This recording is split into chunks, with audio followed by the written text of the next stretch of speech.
Hi kids, Mr. Sexton here, and I have a little music thing for you. Now I know you don't have music in your AMI packets, so I thought it might be fun for me just to make a video, and I could have a little music in here, but also some just other fun things. Might even have a Chuck Norris joke or two. So I want this to be a fun video, and let's go ahead and get started. So one of the tricks to doing a video, a YouTube video about music, is that I can't actually play much music for you because it'll be tagged for like copyright infringement, and the video will get struck down. So we're gonna have to do this a little bit different. One of the things that we had been talking about recently in music classes, where we were talking about well, we were doing that unit on music composition, and we were talking about how we write, how we communicate pitch on a music staff, and how the higher the notes are, the higher pitched it is, and the lower the notes are, the lower pitched, lower, lower, higher, higher, and it fit, right? And we talked about how it exists in time from left to right, or this is your left to right, how we read the music. And I thought a really neat way to visualize that would be to watch, there's this YouTube channel, and I'll have to put a link in the description to it because I can't show it to you here or else it would be a copyright strike. But it's these piano videos, and this guy's playing the piano, and you will see the sounds come down represented as blocks of light, and they come down across the screen. And some of my classes got to see one of these. You can kind of predict what the music is going to do, because when they're further to the right, it's going to be higher, because on a piano keyboard, to the right is higher. When they're further to the left, they're going to be lower. And the shorter the block of light is, the shorter the note will be, and the longer the block of light is, the longer the note will be. And it's just a really good way to visualize what's happening, with the sound, auditorily, with the acoustically with the sound. So I think it would be nice if you checked out a video or two, or a bunch of those, however many as you like to. Also, we have talked about how music affects the brain. We actually talked about, I looked up all those studies, and I was telling you about the ways music affects different parts of your body, blood pressure, or some of the weird things like bone density and synapse formation, with those different tones at weird pitches. But I want you to do an experiment, okay? What I would like for you to do, and this is just on your own, is one day when you're doing your AMI packs or your the PBS activities, I would like you to listen to it with no music playing at all, no background distractions, and see how well you think you're able to focus and pay attention, and how much you think you remember afterwards. And then on a different day, I would really like it if you put on some music in the background. Now, background music does not mean really loud, blaring music that's distracting you. It's just in the background, right? And I really want to encourage you to put on some kind of instrumental music, or music that doesn't have a voice. Because if it has words, then the voices will be competing for your attention. The voices on the, if you're watching the PBS AMI things, or if you're reading your packet, your internal monologue, your internal voice will be competing with the voices singing the song. So I would really like if you used instrumental music for this experiment, and you can find things on YouTube. You can just type in like classic instrumental music, or it doesn't have to be classical. You could do instrumental country music, or instrumental guitar, or relaxing meditation music, whatever kind of music that you think would be interesting. You can do instrumental rock music in the background, or some kind of dubstep, whatever the kids are listening to these days. And spend one day doing your AMI packets with that music on in the background. And then I want you to compare and ask yourself, was I able to concentrate more or less? And do I remember more or do I remember less? And ask yourself why you think that was. Like, if you weren't able to concentrate with the music on, do you think it was the style of music, or maybe the volume? Or do you think maybe you just don't concentrate as well with music on at all, and you just need it to be quiet? Or if you were able to concentrate more and remember more, think, did the music help you focus, or did the music keep you stimulated and awake? Just do that experiment and see what you think. Next, since I'm not making cub cams every day, let's imagine that this is a sub cam. And I'll add in one of our cub cam extra videos, a game day. Recently I put on a compilation of a bunch of game days that would have gone on cub cam, except that we stopped going to school because of all this coronavirus shenanigans going on. So my son really wanted to do one of those game day segments, so I let him do one. So I have one more game day for you, and that will be on now. This is Sushi Go Party. It's a game that follows a drafting technique, which means you get your hand, place one card, and then give your hand to the next person. It is based off of a conveyor belt sushi store or restaurant in Japan, where the food comes on the conveyor belt. You can take off what you want and leave what you don't want. These are the nigiri, which are worth 1, 2, and 3 points. And this is a wasabi, which makes any of these worth 3 times as much. Egg nigiri is 1, so if you put a wasabi on it, now that's worth 3. This is one of the dessert cards. You can tell because it has a little strawberry on the very corner, and this is one of the most important. How this one works is you need to get 4 of them, and then they're worth 12 points. The object of the game is to get as many points as you can before you run out of rounds. And this is sashimi. You need to get 3 of them to get 10 points. Otherwise, it's worth nothing. So, at the end of the round, when all the cards are played, you count up how many points you get, and then you move that many spaces on the conveyor belt. The person that gets the furthest around is the winner at the end of the game. This is Sushi Go Party. Now, you know in music class how a lot of times I'll kind of get sidetracked and I'll want to tell you about plants because I'm really interested in plants. Well, this is a really great time of year to talk about dandelions. So I'm going to. I know it's not music, but I normally do cub cam, so I normally get to talk about a lot of different things with you. So I'm going to tell you about dandelions. And you probably have dandelions in your yard or really near it because they're a super common plant. This is one of those plants that really likes to grow around people. And in fact, it grows on every continent. Yes, every continent. I do include Antarctica because it grows on some of the islands just off of Antarctica. There are some dandelions there. Wow. It grows everywhere and it loves to be around people. Now, dandelion has several lookalikes, but there aren't really any dangerous dandelion lookalikes because, you know, I like to specialize in the edible plants. And I'm going to tell you about it and how to identify it and how to eat it. But now remember this.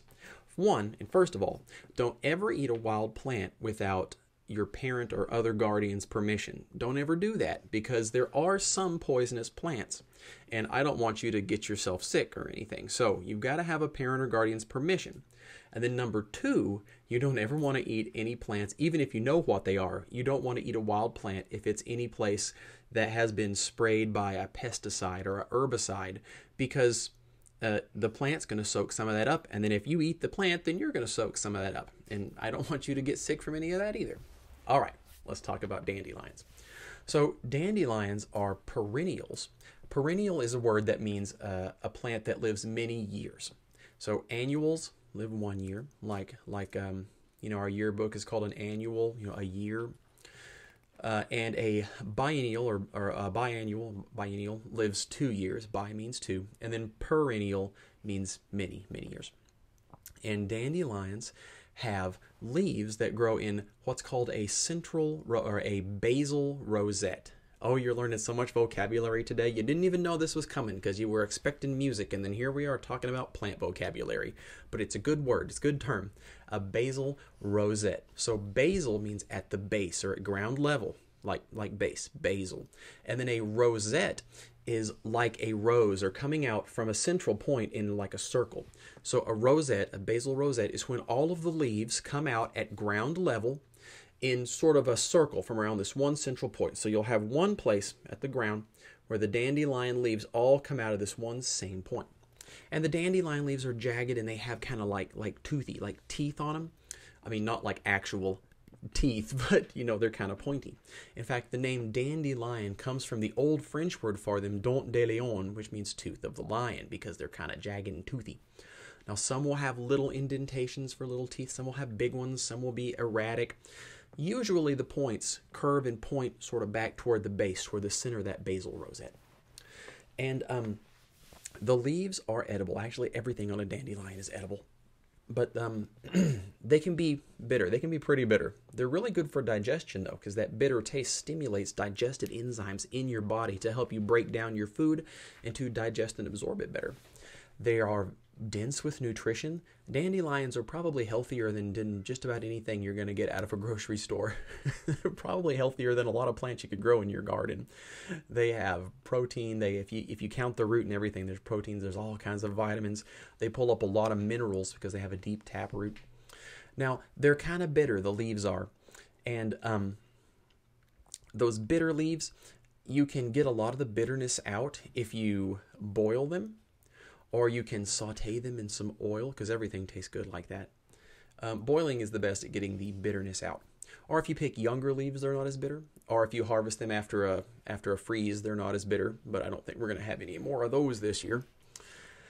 And you can toss them in a salad, or mix them up with. You can put them in an omelet. But really, if you boil them first to get the bitterness out, you might want to put them with some other pot herbs, like in a stew or in a soup or something. You could have some chicken and dumpling and dandelion leaf soup. Wouldn't that be nice? The root is also edible. It's a taproot. A taproot is when there is one main root, kind of like a carrot. Although dandelion roots aren't orange, they're sort of whitish. And it'll make one little, long, thicker taproot than the others. Sometimes it'll split. That happens. Sometimes nature gets confused, or it hits a rock, or it gets injured or something, and it can split off. But it's basically just one main taproot, and then it'll have some, smaller roots out to the side. And the root is edible, and it's not as bitter. One of the really popular things to do with the root, though, is to make dandelion root coffee. Now, it doesn't have caffeine like the regular coffee that your parents might drink, but it does have a coffee-like taste. So what you do is you get the root out of the ground, you can dig it up, and then wash it off, and then slice it into little pieces and put it in your oven on 350 degrees, and then roast it until it gets a dark brown and brittle, and that's what you want. Then you can take it and put it in a spice grinder or a coffee grinder to kind of powder it, and then use those grounds just like you would coffee grounds.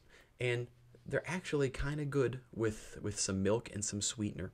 I'm not a real big fan of the coffee alternatives, but it's okay. But I hardly ever make dandelion coffee, but I do make dandelion mocha. So to make a dandelion mocha, you take your dandelion coffee grounds that that we just talked about making, and you take about a tablespoon of those and about a tablespoon of cocoa powder, and then simmer that in water, say a couple of cups of water, and simmer that for 15-20 minutes, maybe half an hour if you want it to really be strong with the dandelion flavor. And then you can strain out the little dandelion grounds, and you can stir in maybe a half a teaspoon of cinnamon powder, maybe a quarter teaspoon. You can figure out by taste. Add a little ginger. You might add in a little clove powder. I like nutmeg more than clove, but you can stir those in. Oh, and some sugar, because we want to make it taste nice, right? You stir that all up, put a little whipped cream on top, and it is good. Yes, it is good. The flowers are also edible, and the flowers are pretty much the only part that is not bitter whatsoever. The yellow parts of the flowers. Now, on the back of the flowers are what we call the bracts, and bracts are sort of a modified leaf that gives support to the back of the bloom, and those are bitter. So what you can do with the petals, you can just eat them, or take a bunch of dandelions, and then if you roll them in between your fingers, and I have a video I'll stick in here that shows how you do it, but you roll them between your fingers until it gets loose and you can pick all the little petals out, and you can make dandelion lemonade, and that's one of the yummiest things. Pick a whole bunch of dandelions and get the little yellow petals out, and make you a lemonade, and then put in a bunch of petals, and you want to let that sit overnight, or at least for 4 hours, but overnight is good. And then the next day you can strain out the petals, and you'll have this delicious lemonade that has this flowery dandelion taste, and it's really good. That'd be a good one to try with your family there. And then you have the little puffball. You know, dandelions make that puffball. And there's lots of superstitions and folklore about the puffball. One of the classic ones is that if you blow them all off in one breath, then you get a wish. Or some people say when you blow them off, however many little seeds are left, that's how many years you have left to live. or that's what time it is. You blow them all off, and however many seeds there are, that's the hour of the day. Or that if you blow the seeds, it'll tell you how many kids you're gonna have.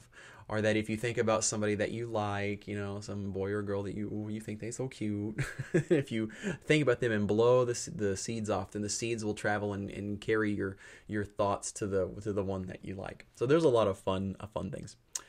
Let's see, dandelions have hollow stems. So that's neat. And if you get a really big one, you can kind of turn that into a sort of a woodwind instrument. And I don't have any big ones around here, or else I would love to show you that. If I find one later, I might have to make another video, because that's combining the plants and the music together. And they'll have white sap. A lot of times white sap is a warning sign for plants, but it's not on dandelions. And you can get kind of crafty with the white sap and use it as a glue. It's a natural glue, yeah. Some people use it on warts, and it will work. You get the white sap and paint it on a wart or a skin blemish. It does work, but the thing is you have to apply it several times a day for a few weeks. So it's a real slow acting thing, but you know, it does work. Next, let's just do some Chuck Norris jokes. You know, from time to time I do Chuck Norris jokes in class. I still like them. You've heard all of them before, but I'll do a few of them now, okay?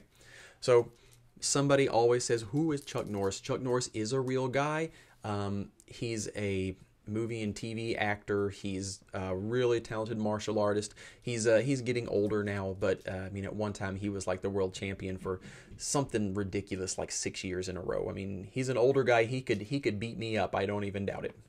But the jokes are just jokes. Anything that I've ever heard is that he's actually a very nice guy in real life. The jokes are just silliness. So, okay, just a few Chuck Norris jokes. Chuck Norris is so fast he can run around the world and punch himself in the back of the head. Chuck Norris can start a fire by rubbing two sticks together underwater. Or alternate, Chuck Norris can start a fire by rubbing two ice cubes together. Or Chuck Norris can make a stick by rubbing two fires together. Chuck Norris's belly button is an electrical outlet. Chuck Norris has no chin. Underneath his beard is a third fist. Chuck Norris can I'm messing it up. Chuck Norris can kill 2 stones with 1 bird. Chuck Norris has a parachute made of air. Superman can squeeze a chunk of coal into a diamond, and Chuck Norris can stretch a diamond back out into coal. Chuck Norris can unscramble an egg. Chuck Norris turned Dracula into a vampire. When Chuck Norris chops onions, the onions cry. Chuck Norris shaves with a lawnmower. Chuck Norris can blow bubbles with beef jerky.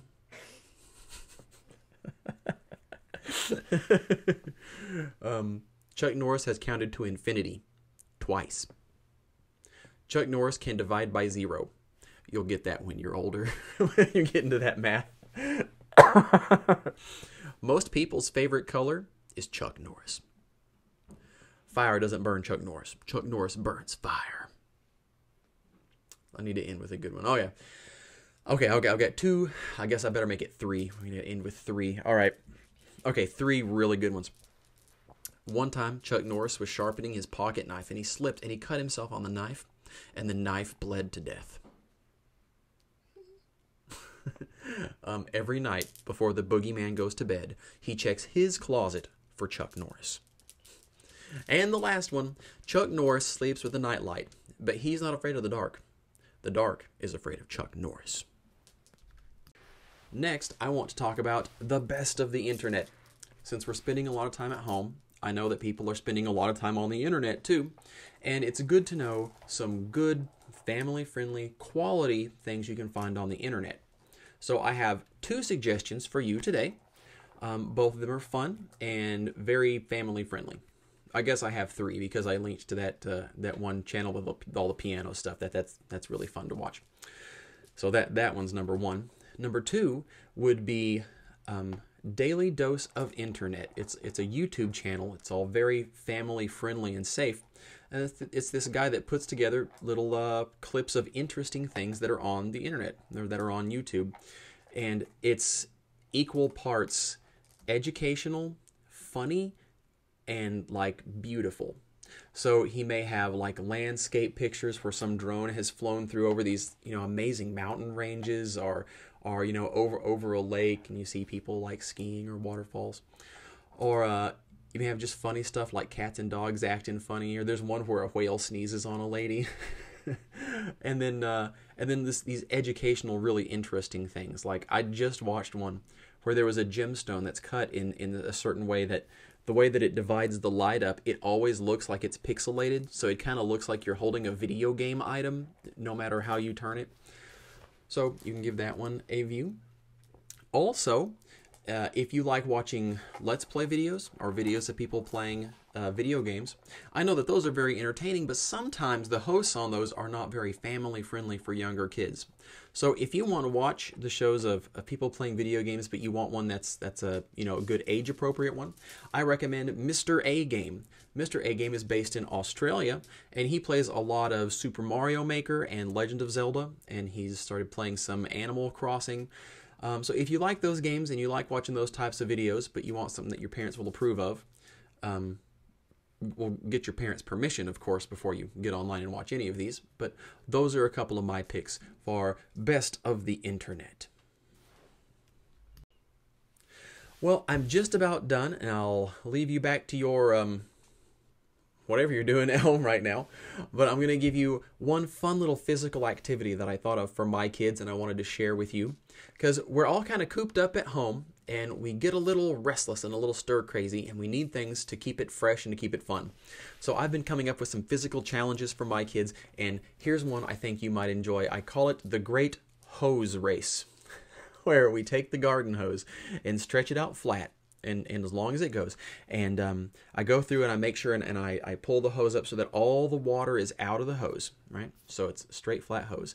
And then I'm going to have my kids line up, and I'm going to give them a 3, 2, 1, and then turn on the water. And they're going to try to race the water in the hose and see if they can get to the end of the hose before the water or not. And then if the hose beats them, then we'll start over. But we'll make the hose windy so that the water has to go back and forth in addition to going forward.